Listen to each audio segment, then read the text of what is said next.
नमस्कार, let's mic के एक बिल्कुल नए जानकारियों से भरपूर शो में आपका स्वागत है जिसका नाम है कॉर्पोरेट दुनिया।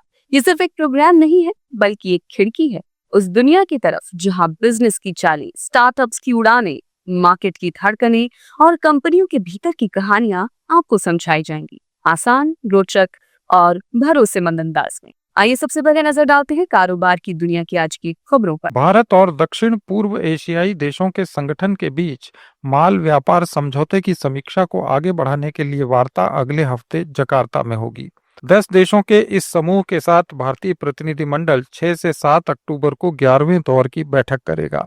अभी तक समझौते की समीक्षा पर प्रगति हुई है, लेकिन इसे अंतिम रूप मिलना बाकी है। 27 अक्टूबर को कुआलालंपुर में होने वाले 22वें आसियान भारत शिखर सम्मेलन में प्रगति रिपोर्ट पेश की जाएगी।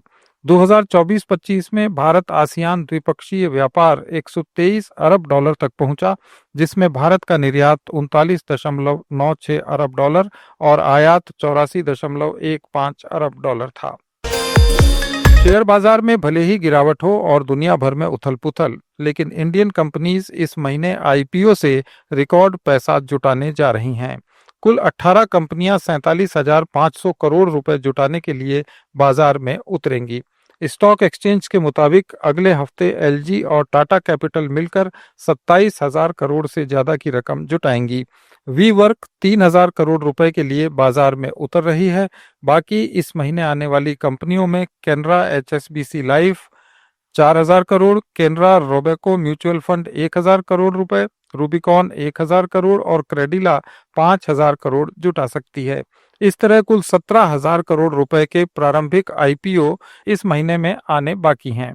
जनवरी से लेकर 1 अक्टूबर तक 72 आईपीओ आए, जिनमें कंपनियों ने 84,936 करोड़ रुपए जुटाए। टाटा कैपिटल और एलजी की रकम को मिलाने पर यह आंकड़ा 1.25 करोड़ रुपए के पार पहुंच जाएगा। इस पूरे महीने की रकम मिला दी जाए तो कुल 88 कंपनियां बाजार से 1,32,000 करोड़ रुपए जुटाएंगी। केंद्र सरकार बुनियादी ढांचे के विकास को बढ़ावा देने के लिए 20,000 करोड़ रुपए का जोखिम गारंटी फंड बनाने पर विचार कर रही है। इसका मकसद निजी क्षेत्र के निवेश को प्रोत्साहित करना है। इस जोखिम गारंटी कोष के बनने से निजी क्षेत्र परियोजना के जोखिमों को साझा करेगा, जिससे प्रोजेक्ट डेवलपर्स का बोझ कम होगा। इस कोष का प्रारंभिक आकार 20,000 करोड़ रुपए होगा और इसका प्रबंधन राष्ट्रीय ऋण गारंटी ट्रस्ट कंपनी कर सकती है। ये कोष नए प्रोजेक्ट्स के विकास के जोखिम को कवर करेगा और अनिश्चितता और गैर व्यावसायिक जोखिमों से होने वाले नुकसान को भी कवर करेगा, जिससे कर्जदाताओं को बड़ी परियोजनाओं के लिए ज्यादा ऋण देने के लिए प्रोत्साहन मिलेगा। आर्थिक मामलों के पूर्व सचिव के नेतृत्व वाली एक टास्क फोर्स की रिपोर्ट में बताया गया है कि मेक इन इंडिया जैसे महत्वाकांक्षी कार्यक्रम की सबसे बड़ी चुनौतियों में से एक खराब बुनियादी ढांचा है, जो देश की मैन्युफैक्चरिंग कैपेसिटी को बढ़ावा देने और रोजगार सृजन में बाधा डालता है। रिपोर्ट में यह भी कहा गया है कि अगर सरकार बुनियादी ढांचे की कमी को पूरा नहीं कर पाती है तो कॉरपोरेट विकास और इन्वेस्टमेंट प्रभावित हो सकते हैं। विशेषज्ञों के अनुसार ये कमी भारत की जीडीपी का 4 से 5% नुकसान करा रही है। केंद्र सरकार ने ऑनलाइन मनी गेमिंग रूल्स के उल्लंघन को गैर जमानती अपराध बनाने और इसमें शामिल पूरी कंपनी के स्टाफ को जिम्मेदार ठहराने का प्रस्ताव रखा है। इलेक्ट्रॉनिक्स और सूचना प्रौद्योगिकी मंत्रालय ने इस संबंध में मसौदा जारी किया। इसके अनुसार किसी भी अधिकृत अधिकारी को भौतिक या डिजिटल स्थान पर प्रवेश करने, तलाशी लेने और बिना वारंट के किसी भी व्यक्ति को गिरफ्तार करने का अधिकार होगा जिस पर अपराध करने या गैरकानूनी गतिविधियों में शामिल होने की आशंका है। नेक्स्ट जनरेशन जीएसटी सुधार लागू होने के बाद नेशनल कंज्यूमर हेल्पलाइन को अब तक जीएसटी से संबंधित 3,981 शिकायतें मिली हैं। इनमें 31% सवाल और 69% वास्तविक शिकायतें शामिल हैं। भारत सरकार का उपभोक्ता मामलों का विभाग इन शिकायतों के जल्द समाधान और स्पष्टीकरण के लिए इन पर बारीकी से नजर रख रहा है। उपभोक्ता मामलों के विभाग ने एनसीएच के मल्टी चैनल शिकायत निवारण प्रणाली के जरिए उपभोक्ताओं को जीएसटी से संबंधित शिकायतों को सीधे दर्ज करने की सुविधा दी है। त्वरित कार्रवाई के लिए इन शिकायतों को ब्रांड और ई कॉमर्स कंपनियों को भेजा गया है। आईसीआईसीआई बैंक की एक रिपोर्ट के अनुसार दिसंबर में मौद्रिक नीति समिति नीतिगत ब्याज दरों में कटौती कर सकती है। रिपोर्ट में ये बताया गया है कि एमपीसी की नीतिगत परिभाषा में हाल ही में बदलाव आया है, जिससे ये संकेत मिलता है कि आगे चलकर ब्याज दरों में कटौती की संभावना बनी हुई है। अगस्त की नीति समीक्षा में समिति ने कहा था कि मौद्रिक नीति ने कम महंगाई की स्थिति में मिले स्थान का उपयोग किया है। आईसीआईसीआई बैंक के मुताबिक ये बदलाव नीतिगत रूप से नरम रुख की ओर इशारा करता है। रिपोर्ट में कहा गया है कि जब महंगाई नियंत्रण में हो तब दरों में कटौती का सबसे बड़ा कारण आर्थिक विकास होता है। अगर बाहरी परिस्थितियां चुनौतीपूर्ण बनी रहती हैं और देश का आर्थिक विकास धीमा होता है तो एमपीसी दरों में कटौती हो सकती है। ब्रिटेन के एक हाईकोर्ट ने पीपीई मेटप्रो कंपनी को अनुबंध के उल्लंघन का दोषी पाया। अदालत ने कंपनी को आदेश दिया कि वो सरकार को 121 मिलियन पाउंड यानी 1630 करोड़ रुपए लौटाए।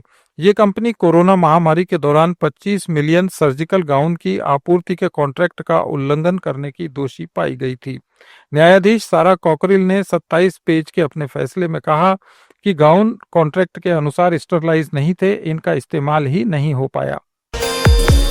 Financial service provider company Nuvama wealth management limited को म्यूचुअल फंड व्यवसाय की शुरुआत करने के लिए सेबी ने मंजूरी दे दी है। स्टॉक एक्सचेंज को दी गई जानकारी में नोवामा वेल्थ मैनेजमेंट ने बताया कि सेबी ने एक पत्र के जरिए कंपनी को प्रायोजक के रूप में कार्य करने और नोवामा म्यूचुअल फंड की स्थापना करने की मंजूरी दी।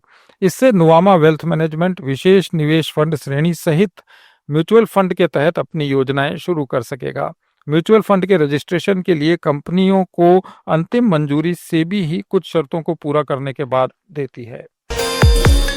ई वेस्ट या कबाड़ की बिक्री से केंद्र सरकार को 3,297 करोड़ रुपए मिले हैं। 4 सालों में 696.27 लाख वर्ग फुट कार्यालय स्थान को साफ कर उपयोग में लाया गया। केंद्रीय मंत्री डॉक्टर जितेंद्र सिंह ने बताया कि स्वच्छता अभियान में 137.86 लाख पुरानी फाइल्स को हटाया गया और देश भर में 12 लाख से ज्यादा जगहों की सफाई की गई। देश में आवासीय संपत्तियों की कीमतें बढ़ने से कम मांग के कारण जुलाई से सितंबर में 9 शहरों में आवास की बिक्री 4 और तिमाही आधार पर 1% गिरकर 1,03,70 यूनिट रह गई। मुंबई और पुणे में घरों की बिक्री में 17% की कमी आई और सिर्फ 49,542 यूनिट्स बिकी।